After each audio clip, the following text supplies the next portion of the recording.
వెంట్రుక రాసి city life తో మసి నగరవాసంలో కేశాలకెన్ని కష్టాలో. పూర్తి వివరాలకు చదవండి రేపటి సాక్షి హైదరాబాద్ ఎడిషన్. మీరు అంటుర్రు అక్కడ తిరగండి ఇక్కడ తిరగండి అని.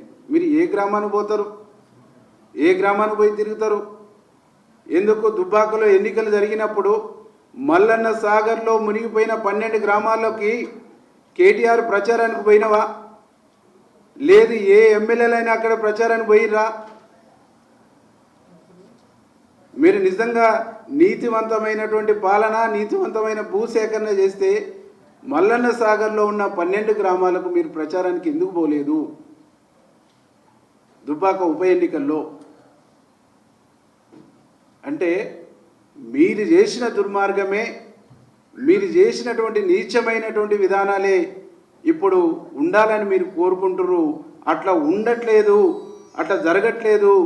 ఒక ప్రజాస్వామ్యబద్ధంగా భూసేకరణ జరుగుతుంది, ఒక ప్రజాస్వామ్యబద్ధంగా ప్రజాభిప్రాయ సేకరణ జరుగుతుంది.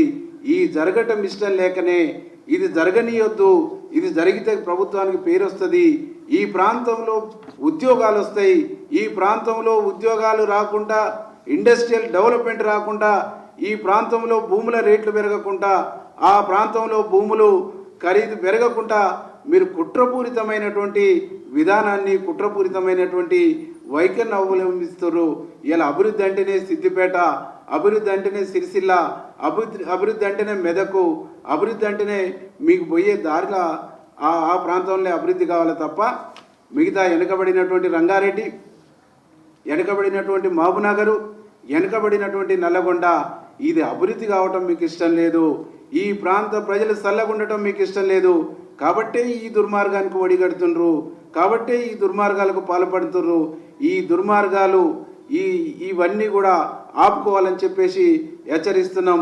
సురేష్ కాల్ రికార్డు చూసినా, ఇవాళ అరెస్ట్ అయినటువంటి నరేందర్ చెప్పినటువంటి మాటలు చూసినా, ఆయన వీడియో బయటకు వచ్చినటువంటిది చూసినా, దీంట్లో కేటీఆర్ హస్తం ఉంది.